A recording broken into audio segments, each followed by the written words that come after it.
नमस्कार दोस्तों, स्वागत है आपका आज की नई वीडियो में। अब लेटेस्ट कंट्रोवर्सी आपको पता ही होगी कि क्या चल रही है। कल ही प्रधानमंत्री ने जो है ये नेशनल एम्बलम का उद्घाटन किया है, जो नई पार्लियामेंट बिल्डिंग बन रही है और इसी के ऊपर बहुत सारी ऑपोजिशन पार्टीज़ और स्पेशली ओवैसी साहब ने कमेंट किया है कि भई ये सही नहीं है। ये आप देख सकते हैं article PM Modi slammed by Asaduddin Owaisi, opposition for unveiling national emblem atop new parliament building. अब इन लोगों का मुद्दा ये है कि भई आपने जो नेशनल एम्बलम है उसका जो स्ट्रक्चर है बदल दिया, उसमें जो जो 4 शेर हैं जो अशोक स्तंभ के अंदर के भई उनकी जो इमेज आपने रिप्रेज़ेंट की है वो बहुत एग्रेसिव लग रहे हैं, वो हिंसा को दर्शाते हैं। और ओवैसी जी ने ये कहा है कि भई ये अनकॉन्स्टिट्यूशनल था क्योंकि आप प्राइम मिनिस्टर हैं, तो ये हक जो है वो जो देश के फर्स्ट सिटीज़न जैसे राष्ट्रपति होते हैं, उनका होता है। और ये आपने जो अशोक जो पीछे ओम बिरला जी बैठे हुए हैं, उनके साथ जो लोकसभा के स्पीकर हैं, उनके साथ वो बैठे हुए हैं, फिर पूजा कर रहे हैं, तो इन सब चीज़ों को लेके काफ़ी सारा बवाल किया गया है। अब इस पे हम बात करेंगे आज।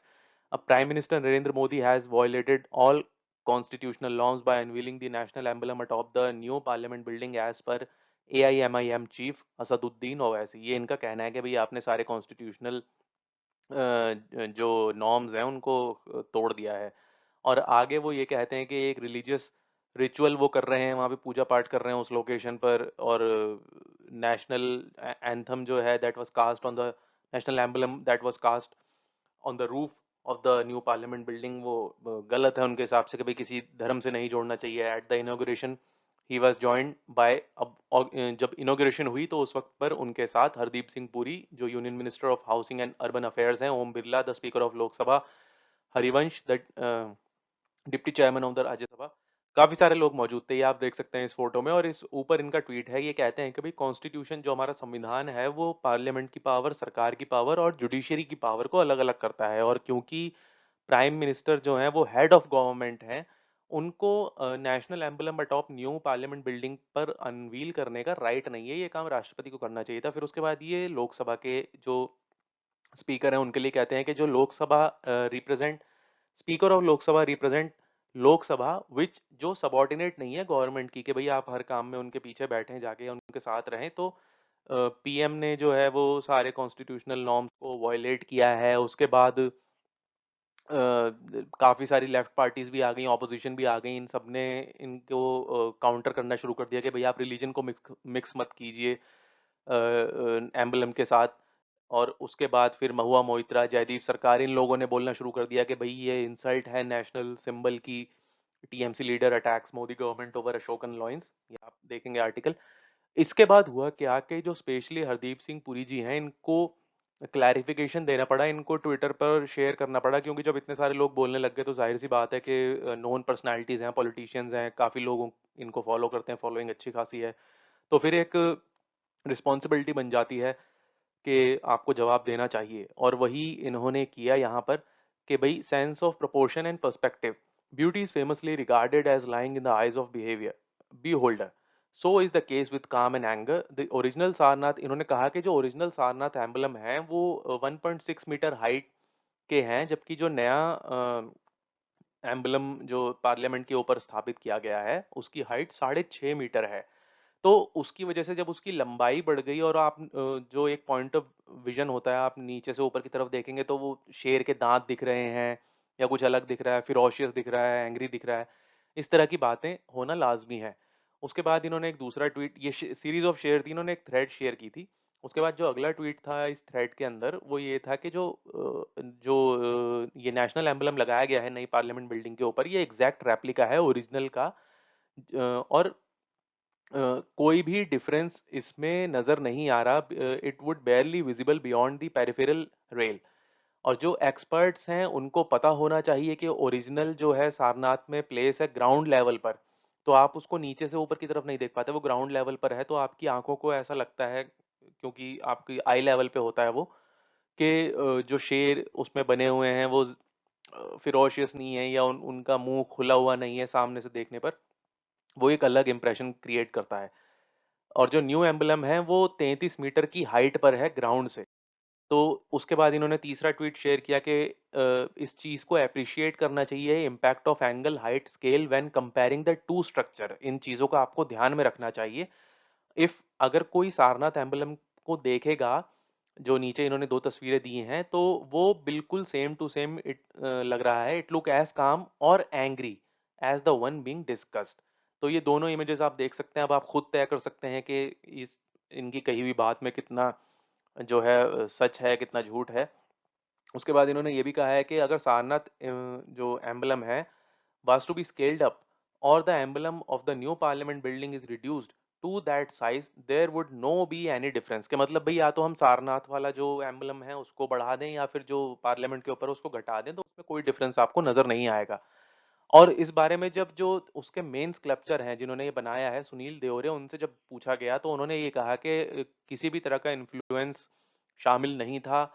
नेशनल एम्बलम जो पार्लियामेंट के ऊपर लगा है उसके लिए मुझे किसी ने फोर्स नहीं किया या किसी ने बोला नहीं कि आपको कैसा बनाना है कैसा नहीं बनाना। और इस पोस्ट में आप देखेंगे, जब पीएम मोदी, अगर आप ये पीएम मोदी के ट्विटर अकाउंट पर जाएंगे तो आपको ये वीडियो मिलेगी पूरी जो इन्होंने अनवील किया है। और उसके बाद ये जाके जितने भी वहां पर जो लेबर हैं जो काम कर रहे हैं इस वक्त, जिन्होंने ये जो नई बिल्डिंग बन रही है पार्लियामेंट की, सेंट्रल विस्ता प्रोजेक्ट जो बन रहा है उसमें जो काम कर रहे हैं लोग, और जिन्होंने ये स्ट्रक्चर बनाया है, ये मूर्ति जो बनाई है एम्बलम, नेशनल एम्बलम की, उनसे ये मिले जाके। और उन्होंने कहा, उन्होंने पीएम मोदी उनसे पूछते हैं कि भाई आपको क्या लगता है कि आप एक इमारत बना रहे हैं या इतिहास बना रहे हैं? तो वो सारे लोग एक साथ कहते हैं कि भाई हमें लगता है कि हम इतिहास बना रहे हैं। और ये उनसे जाके मिलते हैं और बोलते हैं कि भाई आप एक हिस्ट्री क्रिएट कर रहे हैं, you are creating history PM Modi to श्रम जीवीज बिल्डिंग न्यू पार्लियामेंट।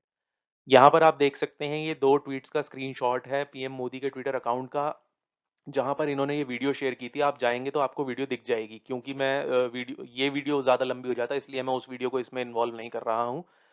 ये आप ट्वीट देखेंगे 11 जुलाई का। This morning I had the honour of unveiling the national emblem cast on the roof of the new parliament. उसके बाद ये दूसरा ट्वीट है जब ये जाकर इन्होंने इंटरेक्शन करा है श्रमजीवी जो हैं वहाँ पर उनके साथ, और उनसे मिले हैं और उनके एफर्ट्स को सराहा है, उनके कंट्रीब्यूशन को तारीफ की है। अब बात करते हैं, ये देखिए ये एक पिक्चर है, अगर आप गूगल पे सर्च करेंगे तो आपको मिलेगा। ये जो नया पार्लियामेंट बिल्डिंग बन रहा है उसका है, और ये बिल्कुल सेंटर में अगर आप देखेंगे तो यहाँ पर आपको दिख जाएगा ये नेशनल एम्बलम जो इस वक्त यहाँ पर सेंटर में दिख रहा है आपको। ठीक है, अगर मैं इसके आगे सर्कल बना दूं इस तरीके से, तो यहाँ पर ये अब स्थापित हो चुका है। ये एक रेप्लिका इमेज थी गूगल पर, एक 3D रेंडर जैसे आप कहते हैं कि भाई कैसा दिखेगा बनने के बाद, तो उस वक्त भी ये वहां पर था। अब ये एक्चुअल में स्थापित हो चुका है वहां पर।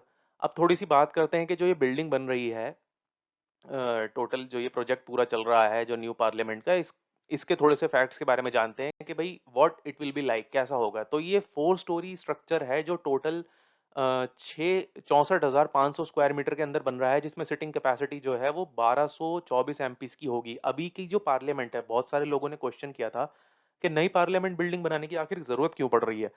उसके सबसे बड़े 2 रीज़न हैं।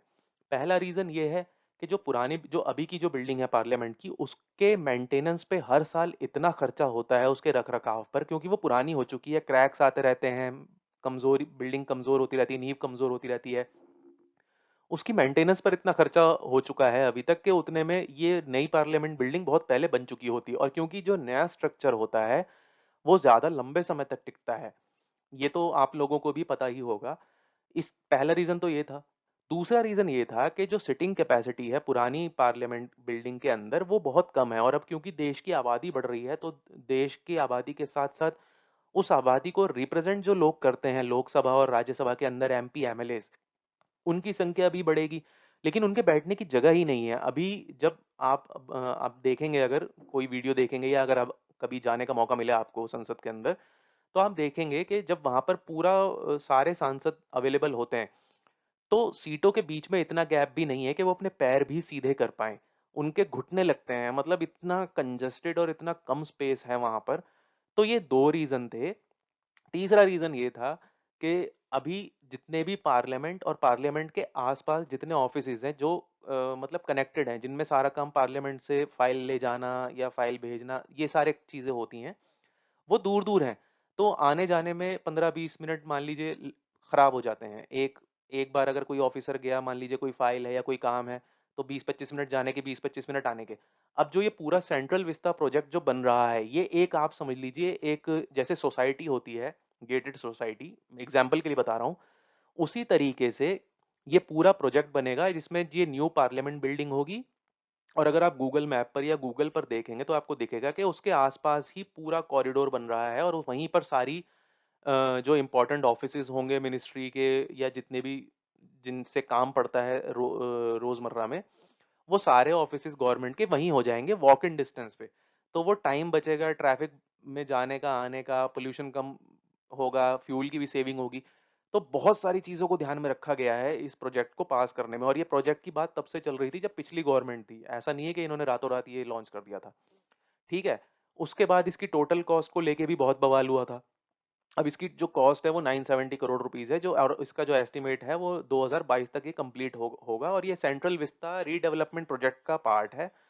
Tata projects limited, Tata company को ये प्रोजेक्ट मिला था, उन्होंने बिड जीती थी, इसकी कंस्ट्रक्शन की लोएस्ट बिड करी थी उन्होंने, और वो जीते थे। एडिशन अब इसमें होगा क्या क्या, अ ग्रैंड कॉन्स्टिट्यूशन हॉल होगा शोकेस करने के लिए इंडिया की डेमोक्रेटिक हेरिटेज को। उसके बाद लाउंज होगा एमपीज के लिए, लाइब्रेरी होगी, मल्टीपल कमिटी रूम्स होंगे, डाइनिंग एरिया होगा, एम्पल पार्किंग स्पेस होगा। ये सारी चीजें होंगी इसमें। अब सारा आपने समझ लिया विवाद क्या था, कंट्रोवर्सी क्या थी, जो कि बेसिर बेपैर की कंट्रोवर्सी है मेरी नज़र में। उसके बाद आपने पार्लियामेंट बिल्डिंग का भी समझ लिया कि भाई क्या स्ट्रक्चर है, कितना खर्चा हो रहा है। अब थोड़ी सी बात करते हैं जो मेन टॉपिक है कंट्रोवर्सी का, अशोका स्तंभ, उसकी हिस्ट्री के बारे में जानते हैं कि आखिर वो है क्या।